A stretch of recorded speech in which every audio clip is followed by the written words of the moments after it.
Le troisième sommet international de la CMCI, dénommé Sommet d'Abidjan 2, s'est ouvert ce lundi 22 décembre 2025 à Atiékoa, quartier général de la CMCI Côte d'Ivoire. Faisant suite au sommet d'Abidjan 1, tenu du 24 au 29 novembre 2024, le premier étant celui de Mayo Oulo, tenu en 1998 sous la coordination du professeur ZTF, leader fondateur de la CMCI.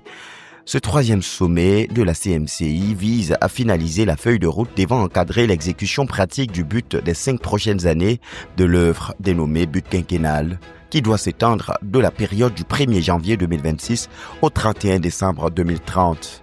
Un but dont la finalité vise l'atteinte d'un effectif de 100 millions de disciples dans 200 nations. Rassemblant plus de 70 délégués, principalement des missionnaires internationaux, ministres assistants du leader Théodore Ndossé et responsables de département du ministère venus de 20 nations. Ce sommet entamé ce 22 décembre se poursuivra jusqu'au 27 décembre 2025.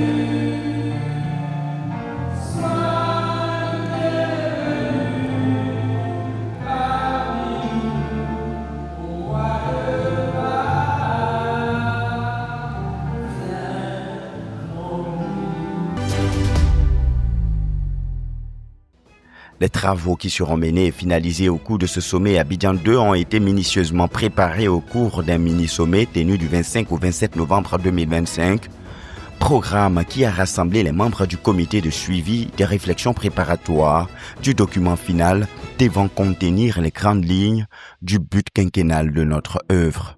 Comme nous l'expliquait au sorti du mini-sommet, le pasteur Alphonse Tawet, membre de ce comité de suivi des travaux préparatoires du sommet d'Abidjan 2025. Le mini-sommet ou la concertation du comité de suivi, il était question pour nous d'éplucher les documents qui ont été faits à Dakar, à Abidjan et à Paris. Et les documents étaient les résultats du travail des 14 commissions que nous avons eues pendant la RAM 2025. Et toutes les propositions ont été faites et les commissions se sont regroupées pour formuler une synthèse des rapports des 14 ateliers qui ont été tenus à la RAM 2025. Ayant donc reçu les documents produits à Abidjan, à Paris et à Dakar, il était question donc pour nous de faire une synthèse de tout ça, d'éplucher, d'élaguer et puis de ressortir ce qui était probable pour tout le monde, pour enfin avoir un premier document qui devait satisfaire tous les membres de la RAM en 2025. Et ce premier document qui devait être issu des travaux que nous étions en train de mener devait être envoyé au leader pour qu'il donne un mot et sa validation pour qu'on puisse maintenant le remettre en forme pour proposer maintenant au sommet du 22 décembre un document utile qui sera donc utilisé par tous les délégués qui seront là le 22 décembre. Les bases ayant donc été solidement posées au cours du mini-sommet, place au sommet Abidjan 2 qui doit se tenir du 22 au 27 décembre 2025. À cet effet, dès le 18 décembre, les premiers délégués à ce sommet sont arrivés à Abidjan, notamment les membres du comité de suivi des travaux, à savoir les pasteurs Alphonse Tawet et Constant Yonke. On les retrouve déjà le dimanche 21 décembre avec le pasteur Boniface Meignet en pleine supervision des préparatifs du sommet Abidjan 2, qui se tiendra au hall de l'UMBJ Côte d'Ivoire, 6 à Atiékoa. Pendant que les dernières retouches se font à Atiékoa, un tour à l'aéroport Félix Houphouët-Boigny d'Abidjan nous permet d'assister à l'arrivée de plusieurs autres délégués. On retrouve ici le comité en charge de la gestion des délégations internationales de la CMCI Côte d'Ivoire, dirigé par le pasteur Charles Biahi. Les membres de ce comité sont sur place de jour comme de nuit pour assurer l'accueil des délégués et leur acheminement sur le site de la rencontre, ainsi que dans leurs respectifs lieux d'hébergement. Nous sommes ici à l'aéroport Félix Houphouët-Boigny d'Abidjan où les délégations ne cessent d'arriver. Dès leur arrivée, nous avons pu prendre quelques mots à certains délégués qui nous ont fait part non seulement de leur joie de faire partie de l'équipe qui va travailler et réfléchir sur la mise au point et la concrétisation du but quinquennal de l'œuvre qui sera, rappelons-le, au centre de ce sommet d'Abidjan 2, mais également ils ont fait part de leurs attentes rattachées à ce grand rendez-vous. Suivons ensemble. Et Dieu nous a prouvé sa fidélité manifestée au travers des 50 dernières années. Nous avons un Dieu d'éternité. Et comme on nous l'a enseigné, ce qui marque la main de Dieu, ce qui a le sceau de Dieu, a ce potentiel de pérennisation, d'être éternel, tandis que ce qui est de l'homme est passager et porte en soi la marque de la flétrissure, la marque de la mort. Donc nous sommes confiants au moment de nous retrouver ici pour le sommet d'Abidjan 2, parce qu'il s'agit de ramener à un certain nombre d'éléments pratiques les buts que Dieu nous a donnés, le but de la phase quinquennale, comment l'implémenter en un certain nombre de points qui sont faciles à exécuter, tout du moins sur le plan de la planification. Il s'agit de ramener les grands objectifs à des petits paquets qui sont plus aisément implémentables pour l'ensemble de la communauté. Donc nous sommes persuadés que cette bonne chose que le Seigneur a commencé à faire, qui nous a démontré tout au long des 50 dernières années, même si vous et moi nous n'étions pas nés, on a pu lire ce qui s'est passé dans la vie de nos pères, du frère Zach et de tous ceux-là qui ont commencé l'œuvre et le ministère. Nous sommes persuadés que le Seigneur va continuer ce qu'il a commencé. Nous sommes simplement là pour savoir comment nous devons évoluer, comment avancer de façon concrète pour la phase quinquennale. Mais nous allons confiants de ce que le Seigneur va continuer à nous montrer sa fidélité. Je m'en voudrais de ne pas exprimer ma gratitude à l'église d'Abidjan qui nous accueille pour la deuxième fois et tous les frères qui sont là et qui nous accueillent de façon si chaleureuse. Merci beaucoup. Nous sommes très contents d'être là. Nous bénissons le Seigneur pour un voyage sain et sauf. Et nous pensons que ce sommet qui est la suite de celui de l'année dernière est très, très important parce que le leader voudrait qu'avant le 1er janvier, que nous soyons la feuille de route de tout ce que le ministère doit faire doit être clair. Donc nous sommes venus préparer à apporter notre contribution pour que cette feuille de route soit effectuée, soit claire. Et nous bénissons, nous sommes reconnaissants aux frères de la Côte d'Ivoire pour l'accueil chaleureux. Merci. C'est avec beaucoup d'humilité, mais aussi beaucoup d'expectative que nous avons fait le déplacement. Abidjan 2024 a été agréé par Dieu. La preuve, nous sommes de retour pour établir la feuille de route pour toute la communauté. Et nous sommes certains que le Seigneur qui était avec nous en 2024 est avec nous en 2025 et que nous repartirons d'ici avec une feuille de route qui sied à la maquette céleste pour la communauté missionnaire chrétienne en ces temps-ci, ou du moins pour les 5 prochaines années. Donc voilà toute notre gratitude aux bien-aimés de la Côte d'Ivoire qui sont là pour nous accueillir, qui n'ont pas manqué à la chaleur habituelle et à tous ceux qui nous suivent sur le petit écran ou en ligne à Kwaba. Cela fait chaud au cœur de recevoir un tel accueil. À l'arrivée, c'était déjà le cas la dernière fois. Donc je suis très très contente d'être là et je considère avec beaucoup d'humilité la grâce et le privilège que j'ai de pouvoir prendre part à ce sommet. Comme tu l'as dit, il fait suite à un premier, qui fait même aussi suite à un autre. Juste pour dire que les grandes lignes avaient déjà été définies, reçues par nos dirigeants. Donc là, il est question de travailler en fait l'implémentation pratique, comment cela va se faire. Donc j'ai confiance dans le fait que le Seigneur va nous aider et on va sortir d'ici avec cette feuille de route claire et accessible à chaque sein de la CMCI. Alors, j'ai envie de dire qu'un projet terminé, c'est un appel pour un nouveau projet. Une fois que nous avons eu le privilège de déposer le jubilé au pied du Seigneur, il y avait de nouveaux combats. Il n'y a rien qui peut s'arrêter. En organisant le jubilé, on savait derrière, on nous avait prévenu que nous devions encore venir lever les drapeaux pour s'assurer que d'ici le début de l'année, la communauté a un plan de route pour l'accomplissement du but quinquennal. Donc pendant qu'on se donnait au jubilé, on savait que derrière on devait venir ici. Mais le privilège est le nôtre de servir le Seigneur.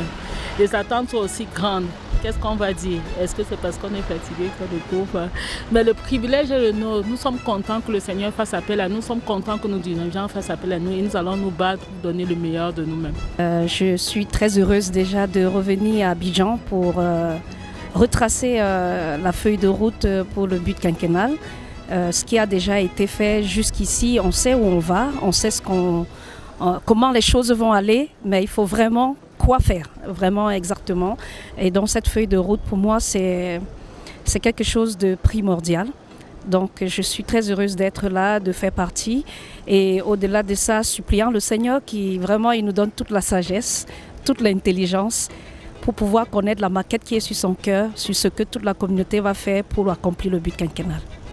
Après ces délégués arrivés aux environs de 12h30, il est 14h15 quand nous assistons à l'arrivée du pasteur Calvin Eko et de la sœur Grace Mboulé du Gabon, ainsi que du pasteur Afia Obot du Nigeria. C'est pour moi un plaisir d'être là.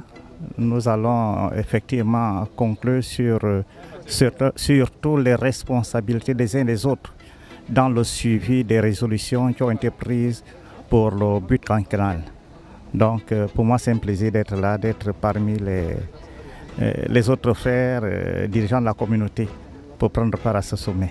Ça fait 50 ans que notre ministère existe en tant que tel, 50 ans que notre leader qui nous a quittés pour être avec le Seigneur est arrivé à commencer le ministère et qui a évolué, qui a commencé sous une forme et qui a évolué. Et naturellement le sommet 2 d'Abidjan nous permet de déterminer ce que nous allons être dans les prochaines années, déjà dans la phase 3. Et puis à la fin de la phase 3, je pense que les bases auront été jetées par rapport à ce que nous allons être au-delà de la phase 3. We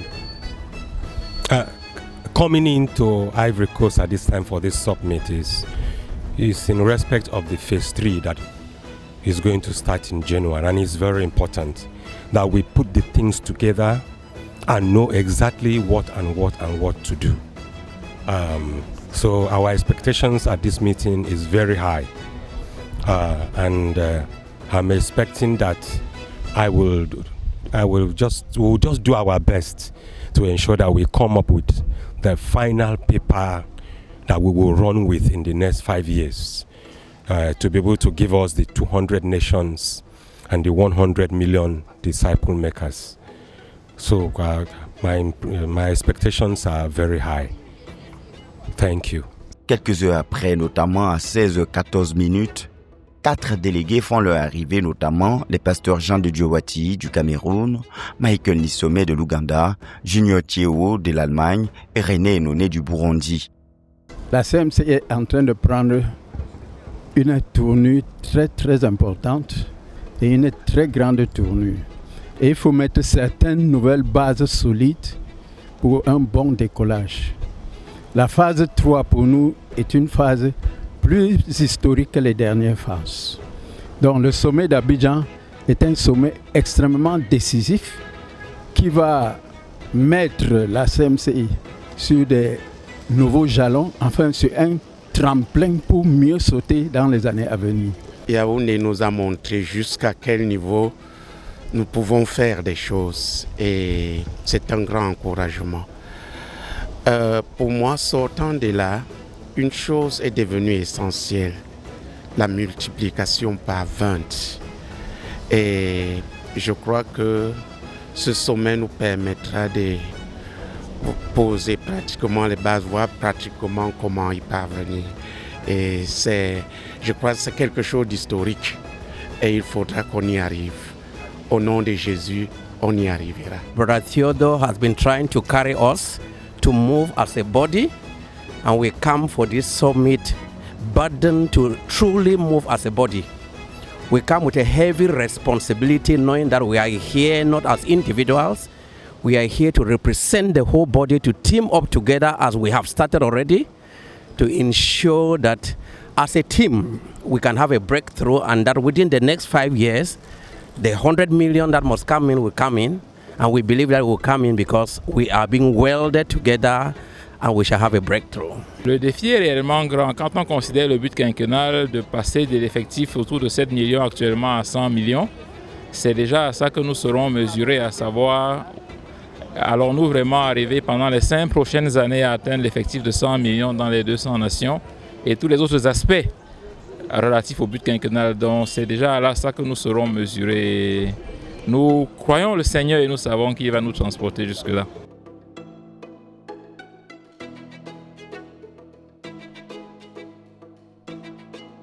Et il faut attendre jusqu'à 18h passées de plusieurs minutes pour accueillir la plus forte délégation attendue en ce jour, constituée d'une vingtaine de délégués venus du quartier général, avec pour chef de délégation le pasteur Nicolas Akwa de Douala, mené par le pasteur Martin Fatele,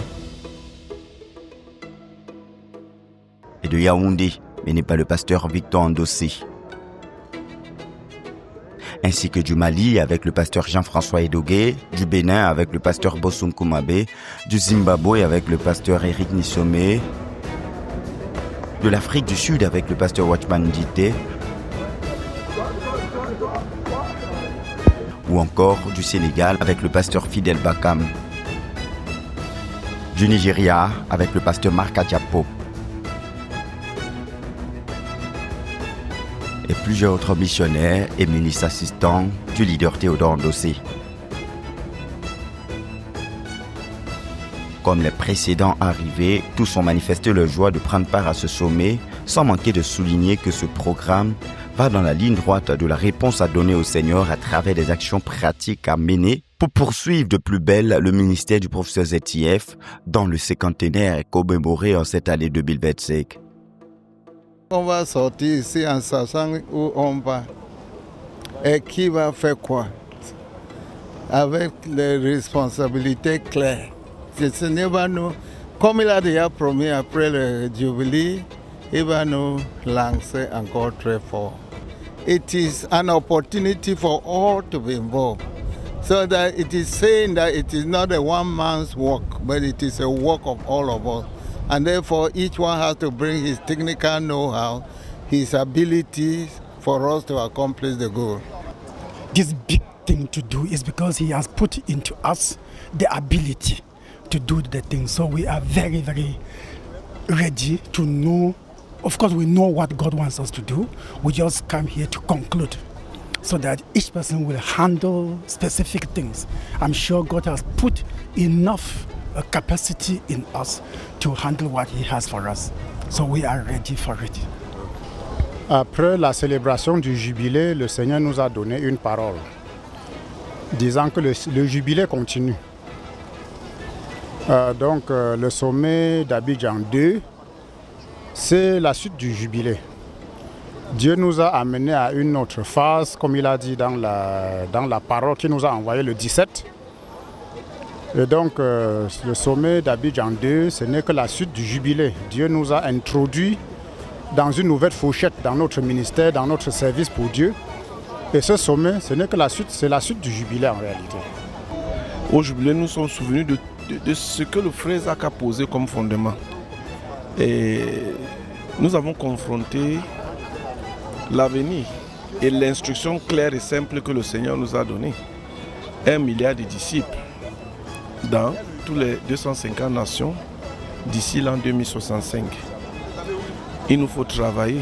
Le Seigneur Jésus a planifié son travail. Après la célébration, après les actions de grâce, après une recommission à notre vision, maintenant c'est le temps de planifier le travail en détail afin que chaque membre de notre communauté prenne sa responsabilité dans ce que Dieu nous a demandé de faire en tant que communauté. Alors le sommet c'est à vos marques, prêts, partez! Le Abidjan 2, sommet 2, c'est pour finaliser ce que nous avons déjà commencé. Et c'est passé par plusieurs étapes. Donc après Abidjan 2, il y a eu la rame et puis avec des sessions de travail, les ateliers. Maintenant, nous venons pour finaliser parce que à partir du 1er janvier 2026, nous passons à l'exécution des buts quinquennaux de notre ministère. Donc voilà pourquoi nous sommes là. Les enjeux sont vraiment énormes Et nous venons pour travailler, pas pour nous amuser. Donc nous sommes très contents d'être là. Ces sommets ici à Abidjan est quelque chose d'évident. Yaoundé était pour nous féliciter pour ce qui a été fait jusque-là. Et Abidjan, c'est pour nous dire, voici le travail. Et on est venu ici pour accrocher le travail sur les épaules des individus, des pairs et des groupes. Pour que d'ici 5 ans, si on échoue, qu'on ait quelqu'un à blâmer. Mais aussi, c'est pour que d'ici 5 ans, les gens travaillent comme ils n'ont jamais travaillé pour accomplir le but. Abidjan, c'est là où on va mettre les doigts sur les gens qui devraient se donner et tout faire pour s'assurer que le but est accompli. Je vois tout le monde entier de notre ministère rassemblé pour décider ce qu'il veut faire. Je vois ça. Je ne vois pas une minorité de personnes qui se réunissent. Je vois tout le ministère assemblé pour pouvoir établir un but qu'il veut accomplir. Donc je viens avec enthousiasme pour vraiment accomplir ce qu'on va établir ensemble. Même si c'est 3 personnes qui sont réunies, même si c'est 10 personnes qui sont réunies, c'est tout le ministère qui est réuni pour décider ce qu'on va faire ensemble.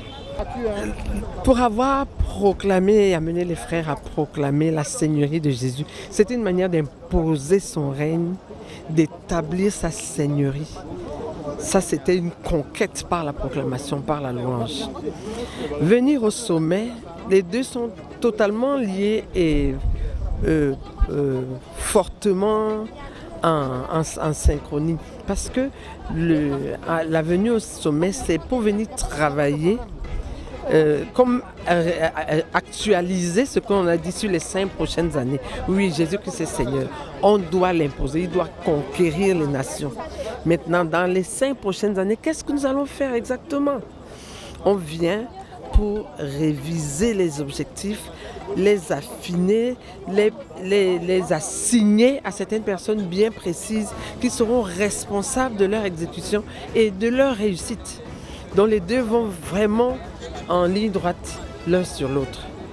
Voilà ce que je peux dire. Et mes attentes, c'est vraiment que cela se réalise, que le Seigneur nous conduise à établir cette cohésion et aussi à désigner les bonnes personnes pour chaque objectif, pour que effectivement ça se réalise. Merci. Mes attentes sont que nous puissions travailler pour finaliser finalement le travail et satisfaire le cœur du leader international qui est en train de nous attendre. Et je crois que cette fois-ci, le travail sera finalisé et la feuille de route sera appliquée. Ce qui nous revient à faire, c'est de nous mettre réellement à l'œuvre. Et mon cœur est toujours content quand je vois celui qui l'a laissé comme un Josué pour continuer le travail. Un homme de pression, qui a autant de pression que le frère Zach. Je crois qu'avec lui, nous allons achever la course et le but sera accompli. On est à l'aube, je dirais, d'une nouvelle ère. Parce qu'on peut dire qu'une page s'est tournée, une nouvelle s'ouvre. Donc les défis sont nombreux et mes attentes sont grandes. Nous croyons que, au moins je crois, que les choses ne peuvent plus être comme avant. Parce que avec tout ce qu'on a vu, tout ce que le Seigneur a fait, pour moi c'est un peu comme si ça a été vraiment des années de préparation. Et maintenant, il est question que nous entrions dans le vif du sujet. Nous entrions vraiment dans le vrai match. Donc, c'est avec beaucoup d'attentes, d'expectatives de grandes choses. Le Seigneur va faire de grandes choses. On va être... le Seigneur va encore nous utiliser pour aller plus vite, beaucoup plus vite qu'avant. Si je m'en tiens aux échéances, au but devant nous, ça veut dire que vraiment nous entrons dans l'ère de la vitesse. Ou ce qui prenait 10 ans avant, peut-être n'en prendra qu'une ou deux aujourd'hui. Donc c'est un peu ça mes attentes. Je bénis d'abord le Seigneur pour la grâce de me retrouver à Abidjan. Et il nous a accordé les grâces de voyage. Dans la continuité du jubilé, il était question de passer à l'action. Et en cela, nous avons la grâce. Il y a eu une parole prophétique du Seigneur après le jubilé qui nous encourage effectivement à travailler. Donc, je crois donc que ce sommet 2 d'Abidjan va effectivement nous aider à booster et à nous mettre tous au travail à ce niveau, sans exception, sans réserve. Parce que là, nous n'avons plus de raison de ne pas travailler ou de ne pas avancer. Et il faut que tout le monde s'implique. C'est pour cela que le frère Théodore a estimé nécessaire qu'on finalise les résolutions d'Abidjan 1 afin que dès le 1er janvier, ça devienne effectif. Parce qu'il n'y a plus du temps, le temps est court. Je remercie le Seigneur même pour le privilège d'être de l'équipe qui vient à Abidjan cette fois-ci pour finaliser le travail de la dernière fois, du dernier sommet. Et étant en pleine année du jubilé et la clôture de l'année du jubilé, il y a des grandes attentes, c'est que pour les 5 prochaines années, en ce qui concerne ce but massif que nous devons accomplir. Et le but ayant été bien élaboré et divisé en 49 points, nous sommes venus pour mettre la dernière touche pour que quand nous commençons la phase 3, le 1er janvier, que tout le monde ait compris le but et les détails pour qu'on puisse s'imprégner, et non seulement s'imprégner, mais s'engager dans le but avec une pleine totalité. Chacun ayant saisissant ce qu'il faut faire de manière pratique. Donc en réalité, nous avons des grandes attentes parce que ce but donne la visibilité. Où est-ce qu'on va, qu'est-ce qu'on doit faire, et à vos marques, prêts, partez pour la phase 3. Tous les délégués sont donc disposés à coopérer activement avec le Seigneur et les uns avec les autres afin de contribuer au bon déroulement des travaux qui seront menés au cours de ce sommet Abidjan 2. Sommet qui, rappelons-le, vise à finaliser la feuille de route devant encadrer l'exécution pratique du but des 5 prochaines années de l'œuvre dénommée but quinquennal qui doit s'étendre de la période du 1er janvier 2026 au 31 décembre 2030. Un but dont la finalité vise l'atteinte d'un objectif de 100 millions de disciples dans 200 nations.